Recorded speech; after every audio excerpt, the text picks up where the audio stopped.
कृष्ण कृष्ण कृष्ण हरे हरे हरे राम राम राम हरे हरे हरे कृष्ण कृष्ण कृष्ण हरे हरे हरे राम राम राम हरे हरे हरे कृष्ण कृष्ण कृष्ण हरे हरे हरे राम राम राम हरे हरे हरे कृष्ण कृष्ण कृष्ण हरे हरे हरे राम राम हरे हरे हरे कृष्ण कृष्ण कृष्ण हरे हरे हरे राम राम हरे हरे हरे कृष्ण कृष्ण कृष्ण हरे हरे हरे राम राम हरे हरे हरे कृष्ण कृष्ण कृष्ण हरे हरे हरे राम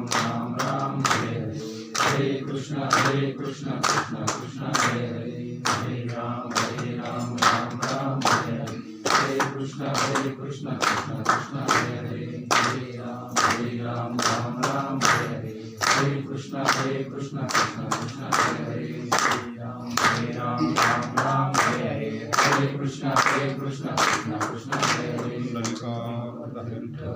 श्री महादेव पंडरीनाथ भगवान की ज्ञानेश्वर महाराज की जगद्गुरु संत तुकाराम महाराज की गंगा महाराज की रामदास महाराज की पंडरंगदादा महाराज की स्वामी समर्थ महाराज की निवृत्तीनाथ महाराज की हर हर महादेव बजरंग बली हनुमान की अनन्या चिंतयन्तो माये जना परिपासते तेषा नित्यभियुक्तानां योगक्षेमं वहाम्यहम्. 9व्या अध्यायाचा 22 नंबरचा श्लोक आहे. पै सर्व भावी सेवखी ते जीव पिले मज चित्ते जैसा गर्भगोळ उद्यमाते कोणाही नेणे तैसा मी वाचुनी काही अनेक गोमटेच नाही मजशी नाम काही जिनिया ठेविले ऐसे अनन्य गदिके चित्ते चित्ता तसा ते माते जी उपाशी ती तयाती मीची शिवी ती एकवटोनी जे क्षणी अनुसरले गा माझे वाहनी तेव्हाची तयाची चिंतवणी मजची पडली. मग तीही जे करावे ते मजची पडले आगवे जशी आजात पक्षीचे निजवे पक्षीने जे आपुली तहान भूकनेने ताने आणि ते माऊलीशीच करणे तैसे अनुसरले जे मज प्राणे तयाचे मी सर्व करी. या श्लोकाचा सोप्या भाषेमध्ये माऊलीनं निरूपण केलंय. तया माझी या सायुज्याची चाड तरी तेच पूर्वी कोड का सेवा म्हणती तरी आड प्रेम सुई आयसा मनी जो जो धरिती भावतो तो पुढा लागू तया देव आणि दिधले याचा निर्वाह होतो मीच करी हा योगक्षेमो आघवा तयाचा मजची पडला पांडवा जयाची या सर्व भाव आश्रय मी. महायोग पीठे तटे भीमरं पुंडरीकाय दातुं मुनीन्द्रै समागततिष्ठान्तमानन्दं प्रब्रह्मलिङ्गं दयाचा जनी जन्मनामार्थ दयाने सदा वासनामार्थ केला दयाचे मुखी सदा नाम नमस्कार माता श्री ब्रह्म चैतन्य मूर्ती ध्यानमूलं गुरुमूर्ती पूजामूलं गुरुपदं मंत्रमूलं गुरुवाक्य मोक्षमूलं गुरुकृपा मस्तक हे पायावरी आधार करी नमामि सद्गुरुं शान्तं सच्चिदानन्दं पूर्ण ब्रह्म परानन्दं ईशमानन्दी वल्लभम्.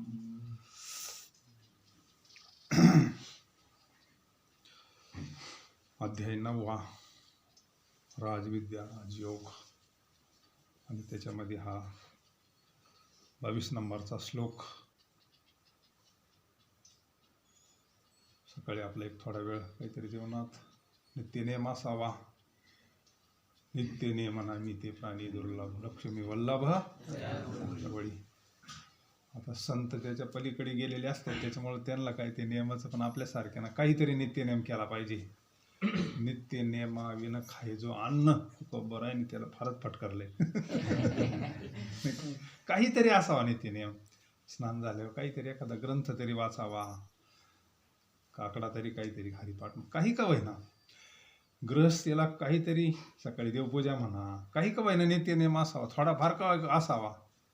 आणि मग तो नित्यनेम असला का ते वळण लागतं ना. मग इथं वडील जे जे करते त्या नाम धर्म ठेवी ती अनुष्ठी सामान्य सकाळ. तुम्ही जर काहीतरी नित्यनेम केला तर नातू शाळेत जाताना काहीतरी दर्शन घेऊन तर जाते ना निदान, काहीतरी नित्यनेम असावा. पण थोडा वेळ सकाळी. ह्या श्लोकामध्ये भगवान परमात्मा सांगतात, त्या भक्ताचं वर्णन करतात. असे जे माझे भक्त आहे अनन्य, त्यांचा मी योगक्षेम चालवतो म्हणले. आपल्याला असं वाटतं मग त्याच काळात चालवला असन बा फक्त देवाना. कृष्ण अवतारामध्ये गीता सांगितले ना, मग पांडवांचा चालवला असन. पाहते पांडव अखंड वनवासी परित्या देवाशी, त्यांचा तर चालवलाच. पण आजही चालवतोच ना, ती काही शिळी होत नाही ज्ञानेश्वरी. गीता ही जशीची तशी आजही तशीच आहे ना. आता सूर्य किती दिवसापासून उगवतोय, मग त्याचा काही प्रकाश कमी होतो का? कधी शिळा होतो का तो सूर्य? नाही ना. अग्नी आपल्या घरातला अग्नी, आपल्या घरात जो विसतो अग्नी आहे ना, तो असा शिळा होतो कधी? या गोष्टी कधी शिळ्या होत नसतात. पंचमहाभूत कधी होत नसतात. हे तर तत्व आहे, हे तर ब्रह्मतत्व आहे ना. हे कसं होईल?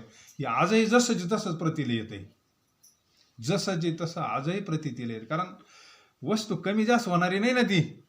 बाकीच्या गोष्टी कालाच्या ओघामध्ये त्याचा पॉवर कमी जास्त होऊ शकतो, पण हे तत्व असं आहे का ते जसंचे तसंच आहे ना. आपल्याला म्हणलं ना, जे जे स्वसंवेद्या आत्मरूपा देवा तूची गणेशू सकलार्थ मध्ये म्हणे निवृत्ती दासू. हे हृदयातलं जे तत्व आहे ना, अरे तोच गणपती म्हणले. जे स्वसंवेद्य आहे, त्याच्यावर कोणत्याही कालाचा परिणाम होत नाही. असं जे तत्व आहे त्याच तत्वाला यत्र योगेश्वर कृष्ण म्हणतो आपण. त्यालाच म्हणतो सुंदरते ध्यान उभे विटेवर, ज्याचं जे उपास्य असेल ते. मग ते तत्व योगक्षेम चालवतं. पूर्वी जे स्वामींचे फोटो होते जुने, त्याच्यावर हा श्लोक लिहिलेला असायचा खाली. अक्कलकोटच्या स्वामींच्या जुन्या सगळ्या फोटोंवर हा श्लोक लिहिलेला असायचा. आता नवीन फोटोमध्ये नाही येतो. ज्यावेळेस स्वामींनी अक्कलकोटमध्ये समाधी घेतली, ज्यावेळेस अक्कलकोटमध्ये स्वामींनी समाधी घेतली, त्यावेळेस मग सगळे शिष्य एकत्र आले. त्यांनी भरा हलकल्लोळ करायला लागले, रडायला सगळे. स्वामींनी समाधी घेतली. मग स्वामी परत उठून बसले आणि हा श्लोक म्हणले, अनन्या चिंतयन्तो मा ये जना पर्युक्तेषा नित्याभियुक्तानां योगक्षेमं वहामि. तुम्हाला काय झालं म्हणले रडायला? अरे मी गया नाही जिंदा आहे बोली म्हणले. तुम्हाला रडायला काय झालं म्हणले? अरे समाधी घेणे नाटक असतं म्हणले. समाधी घेणं म्हणजे काय? नाटक आहे म्हणले. आणि मग हा श्लोक म्हणल्यानंतर आता मी समाधी घेतो, आता काय रडू नका म्हणले परत. हा श्लोक ध्यानात राहू दे म्हणले. हा श्लोक का सांगितला? तुम्ही चिंतन करा फक्त, तुमचा सगळा योगक्षेम आम्ही चालवतो. आणि हे अनुभवाच्या गोष्टी आपल्या प्रत्येकानं अनुभव घेतलेला आहे. प्रत्येकाच्या जीवनात हे अनुभव आलेले असतात. कधी वेळेस आपल्यावर प्रसंग येतो त्यावेळेस भगवान परमात्मा कोणाच्या तरी रूपानं आपलं संरक्षण करतच असतो. पण आपण म्हणतो बा आमच्या पाहुण्याने आम्हाला हे केलं, मित्रांनी हे केलं, पण आपण म्हणत नाही देवानंच केलं म्हणून, नाही का. पण तो देवच असतो त्याच्या अंतःकरणात, त्याला सद्बुद्धी देणारा देवच असतो, नाही का. त्यावेळेस आपण पण त्याला काही अटी अनन्य म्हणलंय ना. अनन्य जसं हे लहान मुले, हे छोटंसं बाळ आहे, ते अनन्य ते कोणाकडे जात नाही. आई सोडून त्याला दुसरं कोर्ट माहितीच नाही. अनन्याचं याच्यापेक्षा मोठं काय उदाहरण पाहिजे? जसा वरून पडणारा थेंब आहे, त्याला खाली सोडून दुसरं काही हे नाही ना. तसा जो अनन्य भक्त आहे, अनन्य सगळ्या आश्रयाचा त्यानं त्याग केला, ज्याला दुसरा आधारच वाटत नाही देव सोडून, ज्याला अंतिम ध्येय का माझं संरक्षण करणारा भगवान परमात्मा आहे. मग ज्या ज्या संतांनी अनन्य झाले त्यांची दुसरी मालिका पहा ना तुम्ही. उच नीच काही नेने भगवंत तिष्ठे भाव भक्ती देखोने या, दासी पुत्र कन्या विदुराच्या भक्षी, दैत्या घरी रक्षी प्रल्हादासी, चर्म रंगो लागे रोहिदासा संगी, कबीराचे मागे शेलिविनी, सजन कसाया विकू लागे मास, माळ्या सावत्यास खुरपू लागे, नर हरी सोनारा घडू फुंको लागे, चोख्या मेळ्या संगी ढोरे उडी, नामयाची जनी सविवेची सिनी, धर्मा घरी पाणी वाहित, नाम्या सवी जीवी नव्हे संकोचित. ज्ञानियाची भिंत अंगे उडी, अर्जुनाचे रथी होय हा सारथी. बक्षी पोहे प्रीती सुदाम्याची, गवळीयाचे घरी अंगे गाई वळी. द्वारपाळ बळी द्वारी झाला, एकोबाचे ऋण. किती चरित्र ऐकले नाथांचे आपण. काय करतोय तो बाबा, गृहस्थी महात्मा आहे नाथ बाबा, नाही का, पण अनन्य आहे ना. आता आपल्याला असं वाटतं बाबा त्यांचं उपास्य दैवत भगवान दत्तात्रय चरित्र वाचलं तर स्वामींचा अनुग्रह आहे. आणि ते म्हणतात ओम नमो ज्ञानेश्वरा करुणा करा. तुमचा म्हणजे भेद नाही ना, म्हणजे अनन्य होणं आहे. त्याला माहिती त्यांना एक दिसताना आपल्याला हे वेगवेगळं दिसते. काय दिसते? चष्म्याचा दोष. तुझा गुरु वेगळा, माझा गुरु वेगळा, आमच्याचं वेगळं. अरे तत्व जर कळालं ना, वेगळं काहीच नाही आहे, मूळ एक तत्व आहे. मग ते तत्व कळणं म्हणजे अनन्य होणं. मग तिथं काही विषयच राहत नाही ना. तिथं जर दुसरी वस्तूच नाही तर तिथं काय म्हणजे त्याला अनन्य म्हणतात. एकोबाचे ऋण फिडी ऋषिकेशी, कारण ते अनन्य. काय नाथांचे रोज पंगत, रोज पुरणपोळीची पंगत आहे. नाथांसारखं श्रीमंती परमार्थात कोणाचीच नाही. नाथांसारखं ऐश्वर कोणाचंच नाही. श्रीमंती जे पाहिजे ते, जे लोक जेवायला यायचे ना त्यांना त्यांच्याकडे ताटं सोन्याचे चांदीचे असायचे. चांदीचे ताटं घेऊन जा, फक्त काय करा तुम्ही सत्संगाला या. भागवत लोक ऐकायला कानगाड करायचे ना, तर मग कोणाला साखर द्यायची, कोणाला गोळ द्यायचा शेर. हे घरी घेऊन जा, फक्त तुम्ही भागवत ऐकायला या. घर घालून सत्यनारायण. का? जीवाला कळत नाही ना, जीवाला बदल लागतो. मग पिंगळा लोक रमले पाहिजे ना त्याच्यामध्ये. जोगी सोंगेचं सांगायचं अध्यात्मच. तुम्ही पार काही घ्या, आंधळे घ्या, पांगळे घ्या, बैरा घ्या, मुका घ्या, अध्यात्म सोडून आहे त्याच्यामध्ये काही. पण जीवाला एक नाही ना आवडत, रोज बदल लागतो, जाहिरात लागत.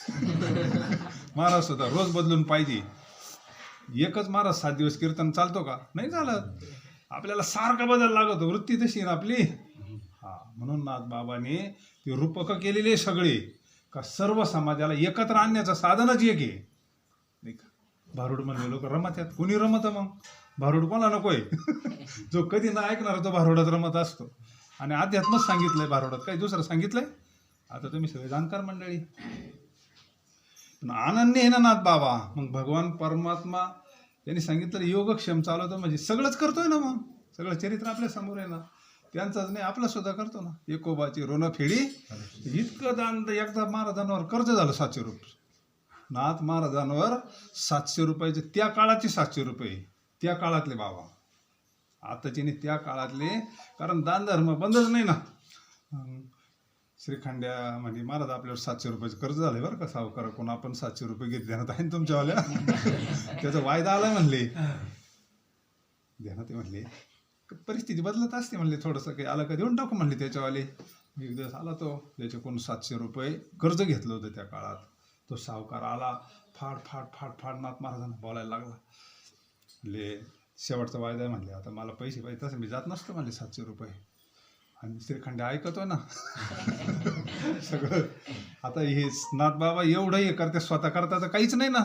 सगळं जगाच्या कल्याणा संताच्या सगळं वाट नुसतं रोज दानच आहे, सगळं द्यायचंच आहे ना. कर्ज तरी कशा करता आणलं, स्वतः करता नव्हतं आणलेलं ना.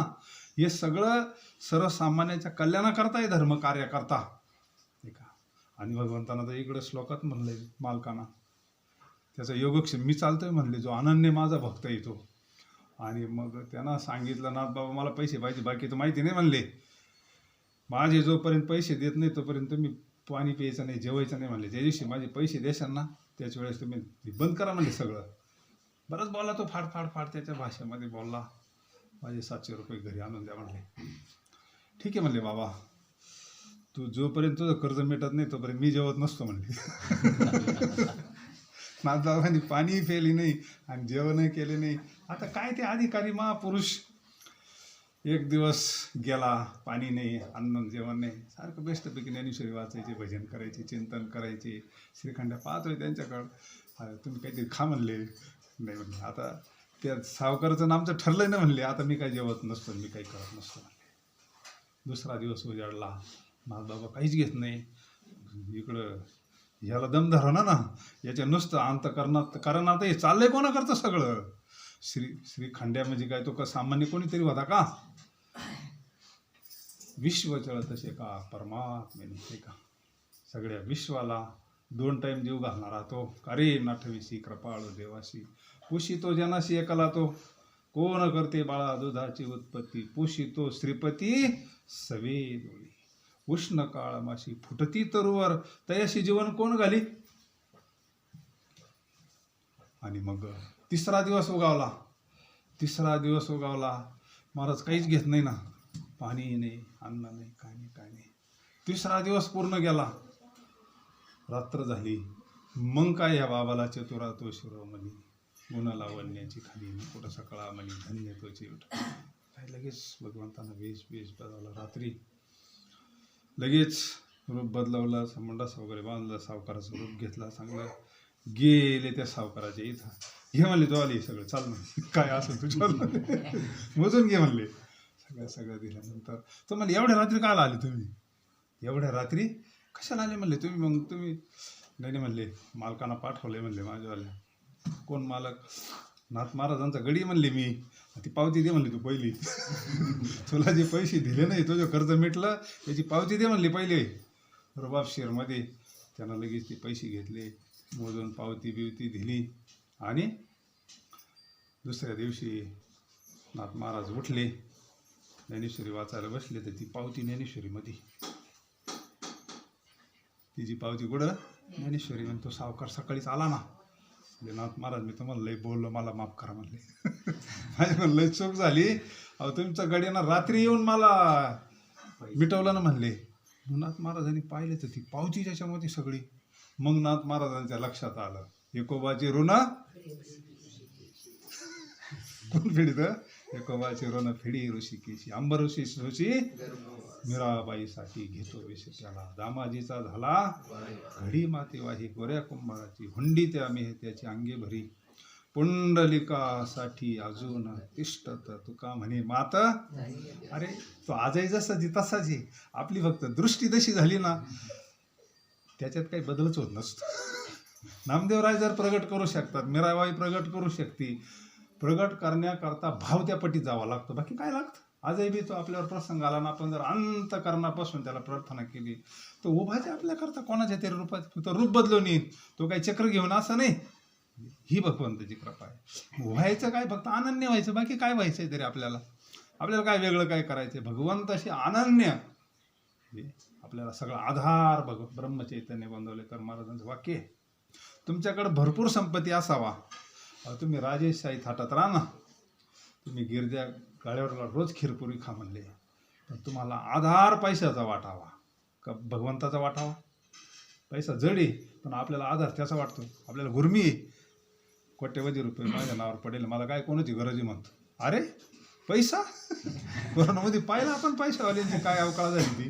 हां पैशावाले गेलंच नाही कोणी.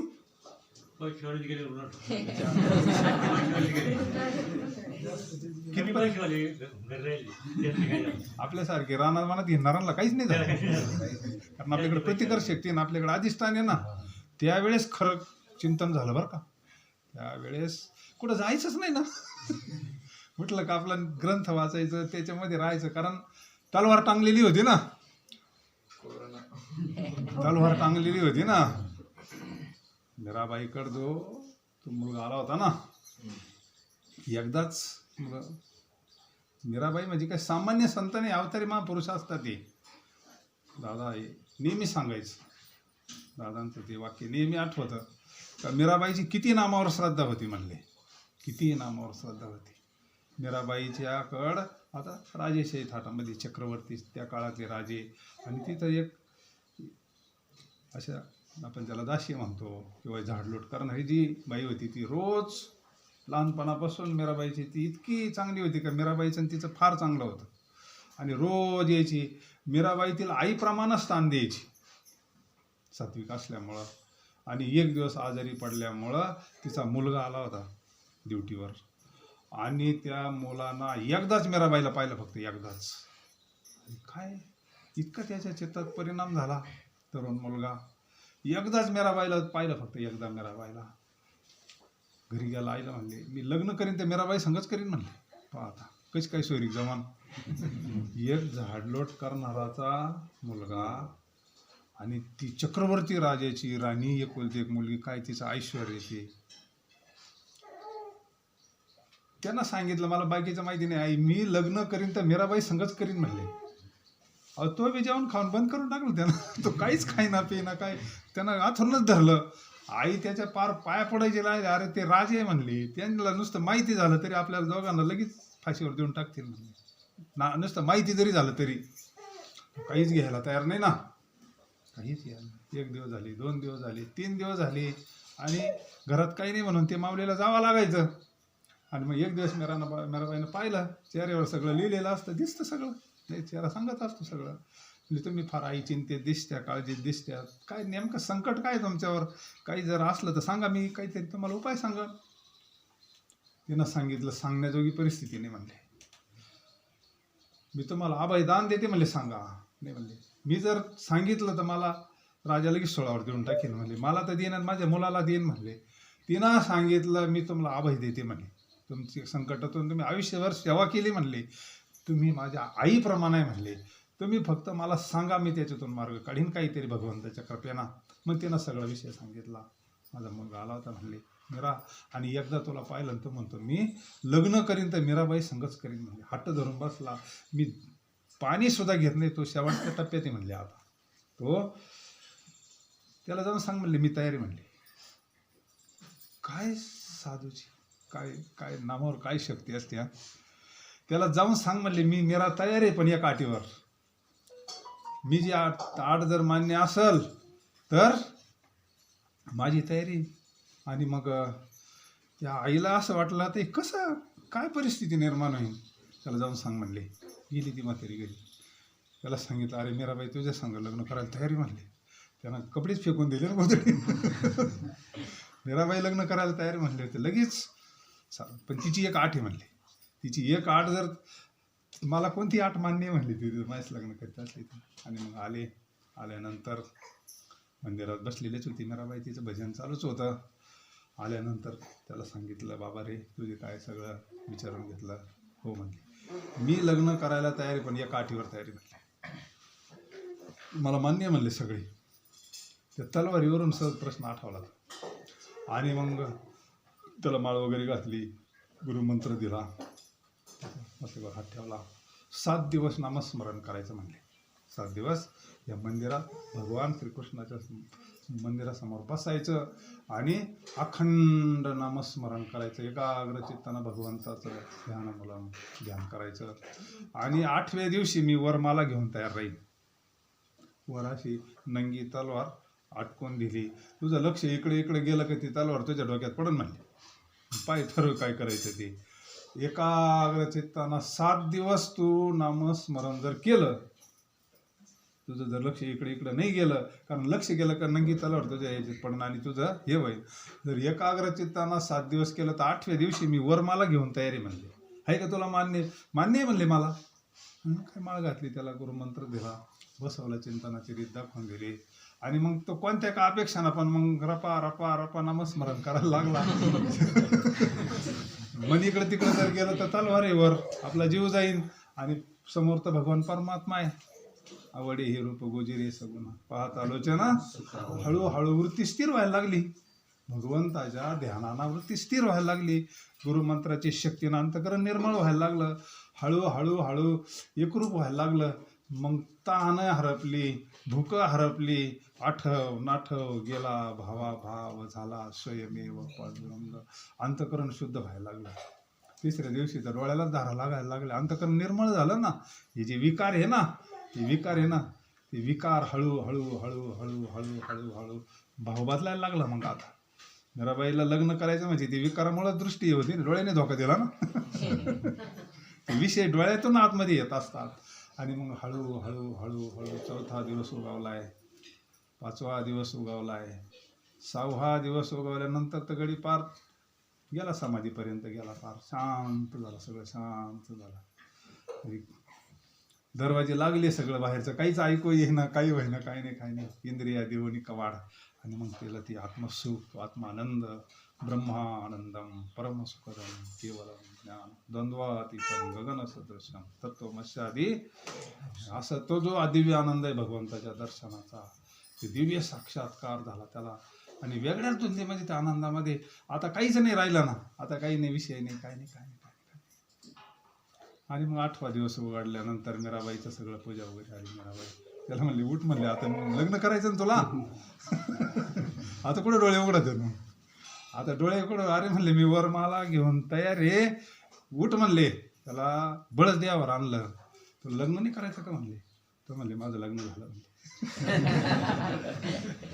गुरु माता म्हणले तू माझ्या, त्यांना श्री संताची माथा शरणावरी साष्टांग झालं. म्हणजे माझं जीवन जन्म आलं त्याची आजी फळ झाले साचे, तुम्ही सांभाळले संती, भय निरसले खंती, कृत्य झालो इच्छा केली तेव्हा. काय झालं, भाववाद आला, अंतकरणातले विकार नष्ट होऊन गेले, जळून गेले. आता कोण दिसतं, आता गुरुमाता दिसायला लागली ना, तोच मला सन्मान, मला भगवंताचं दर्शन करून दिलं, तू माझी गुरुमाता आहे म्हणले. आता राहिलेला विषय तू सांगाल ती चिंतन करेल. अनन्य चिंतयंतो मा ये जन्मा. आपल्याला फक्त अनन्य व्हायचंय. अनन्य व्हायचं म्हणजे नामाशी अनन्य व्हायचंय. आता नामनामीच आवेद आहे ना, भगवंताशी अनन्य व्हायचं म्हणजे काय, पांडुरंगाच्या मंदिरात जाऊन बसायचं कामधंदे सोडून सगळे नाही. भगवंताचं जे नाम आहे, भगवंताच्या नामाशी अनन्य व्हायचं, त्याला विसरायचंच नाही. अखंड चित्ती तुझे पाय डोळा रूपाचे ध्यान, अखंड मुखी नाम तुमचे वर्णावे गुण, हेच एक तुम्हा मग तुम्ही दातारा, उचित ते करा भाव जाणून खरा, खुंटली जाणीव काही बोलणीची, कळो येईल तैशी करा. हे नातं जोडायचं आहे आपल्याला. भगवान परमात्मा आपला मायबाप आहे, आपला मायबाप आहे. मुलगा आईबापाला कधी काही मागू शकतो, अधिकारी त्याच्यावाला. त्याचं सगळ्यात मोठं आराध्य म्हणजे आईबाप आहे ना. हेच नातं इथं माऊलींना सांगितलं का, जे सर्व भावेशी उखिते ओपिले मच्छी. आपल्या व्यवहारातला दृष्टांत दिलाय बरं का. तुमच्याकडे कांद्याची चाळे, मोठी चाळे, आणि तुम्ही व्यापाऱ्यांना उक्तीच देऊन टाकली, उखिते म्हणले. सर्व भावेशी उखिते ओपिले मज चित्ती, जैसा गर्भ गोळू उद्यमाते. 2 दृष्टांत आहे. मग तुम्ही जर ती चाळ उक्तीच देऊन टाकली, 1 लाखाला घेऊन जाय, संबंध नाही, तू आपलाच भरण, तू तिकडे तरफड. एकदा उक्त दिल्यावर मग तुम्ही जरी म्हणले मामाला 1-2 कांदे गोणे देते का, तुम्हाला नाही. आता काय झालं, उक्त दिलं ना, तसं हे चित्त देवाला काय करायचं, उक्त देऊन टाकायचं. म्हणजे दृष्टांत माऊलीचे आपल्या याच्यातले. सर्व भावेशी उखिते जी ओपिले मज चित्ते. दुसरा दृष्टांत, जैसा गर्भगोळी उद्यमाते कोणाही नेणे. आपण ज्यावेळेस आईच्या गर्भात होतो त्यावेळेस आपली तहान भूक सगळी आईलाच असते का दुसरे कोणाला. त्याला सांगता येतं का मला नाश्त्याची वेळ झाली, तू काय करते तरी, असं नाही सांगता येत. ते आईलाच कळत असतं. हे नातं होणं म्हणजे अनन्य होणं आहे. आपल्याला काय लागते भगवंताला कळत नाही का. सगळ्यांचा आधार वाटावा, पण खरा आधार भगवंताचा वाटावा. खरा आधार शेवटी कशाचा वाटावा आपल्याला. कारण महाराज म्हणले पैसा तर सगळ्यात निष्ठा कमी करतो म्हणले परमार्थाची. सगळ्यात गुरमी असती ती लई मोठी, भलती गुरमी असती पैशाची.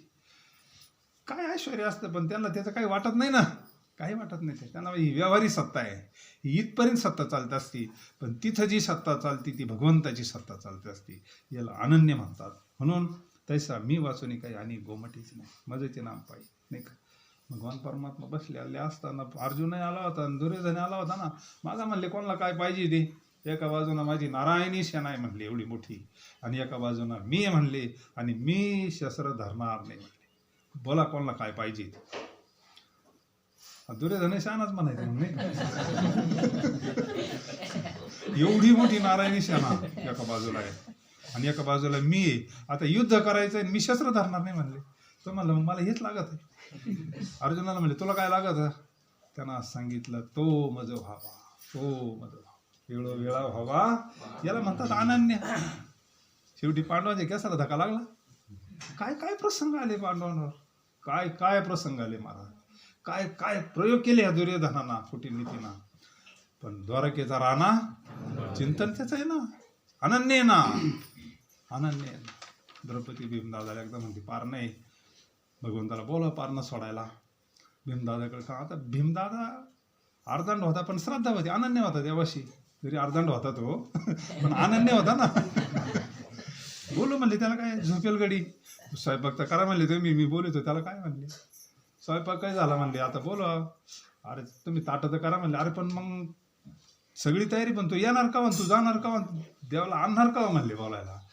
तुम्ही पार सगळं ताटं करा म्हणले सगळं, आता फक्त तुपच वाढायचं राहिलं, येणार का. द्रौपदीला वाटलं आता कशाचं येतोय नाही का. भीमदादाची श्रद्धा, भीमदादा इतका अनन्य होता ना, बाहेर गेला. पोलादाची मोठी गदा होती भीमदादाची, अशी गरगर गरगर गर आकाशामध्ये वर फेकली भीमदादा. अशी लोखंडी गदा वर फेकली, त्या गदीच्या खाली जाऊन असा अनन्य भरायला भगवंताचं चिंतन करी. आता ती गदा डोक्यात पडून देव आले आणि धरली ना ती. काय अर्धांडे म्हणली तू, अनन्य आहे ना. मला माहिती तसं तू येणार नाही. किती विश्वास आहे सांगणं सोपं आहे. विश्वास किती. आता एवढी मोठी गदा स्वतःच्या हाताने फेकली, तिच्या खाली जाऊन उभा राहतोय. अहो ती पडली तर भोगाच होणार आहे ना. पण याला माहिती आहे ना आल्याशिवाय राहणार नाही. हा कुठं नाही आहे, हाय तिथंच प्रगट होतोय. तू त्याला काय येणं जाणं आहे का. भगवंतानं वरची वर धरली ना, काय मोगा मी म्हणली तू. तेव्हा म्हणला मला माहित तसं तू येतच नसतो. अनन्य म्हणून आपण काय व्हायचंय, आपण ग्रस्ती म्हणले आहोत. कर्म आपल्या पाठीमागं लागलेलं आहे प्रत्येकाच्या, कमी आम्ही सगळे असो. पूर्वीचं कर्म आहे फार सोपा भक्तियोगी. बाबा म्हणायचे अरे पोटभर नाव गडी का परमार्थ सोपा. तर रीत कळून घ्यायची, बाकी काय करायचे, पुढं जायचं नाही यायचं काय. रीत कळाली ना, रीत कळाली ना, तूप काढणं काय अवघड आहे. पण ज्याला रीत कळाली नाही त्याला जमन काही तूप काढायचं, जमत नसतं ते. तिला अवघड असते, एखाद्या सासूच्याच पाया पाडावं लागल. पोरीला नवीन पोरीला जमन का ते गावरान तूप काढायचं, जमत नसतं. तसं संत आपल्याला रीत काढतात. मंथो नवनीता तैसे घे, घरी घरीच आपलं कर्मधर्म ते आपलं दिवसभर बेस्टपैकी त्या चिंतनात आनंदात राहायचं, पवित्र जीवन जगायचं. परत परत काही हा योग आहे का परत परत नाही का. असं धर्मकार्य असतं आपलं म्हणून त्याच्यात सहभाग घ्यायचा. भगवंताचं कार्य म्हणजे आपलं कार्य म्हणून नाही का. आता किती मोठा सोहळा झाला, वातावरण बदलत असतं. वातावरण यज्ञ झाला तुमच्या इथे, यज्ञ मोठा यज्ञ झाला. कालचा जो यज्ञ झाला हा सामान्य यज्ञ नाही आहे. कलियुगामध्ये सगळ्यात मोठा यज्ञ हा. याच्यापेक्षा मोठा ज्ञानेश्वरीचा 4था अध्याय वाचा तुम्ही. तारा तेज संपत्ती दिन करापाशी. अरे म्हणले द्रव्य यज्ञापेक्षा हा ज्ञान यज्ञ मोठा आहे म्हणले. बाकीची सगळी यज्ञ मागं पाडले मागं. नाम यज्ञ जो असा जो सत्संग होतो कुठे असो धर्माचं कार्य त्याच्यामध्ये सहभागी व्हायचं.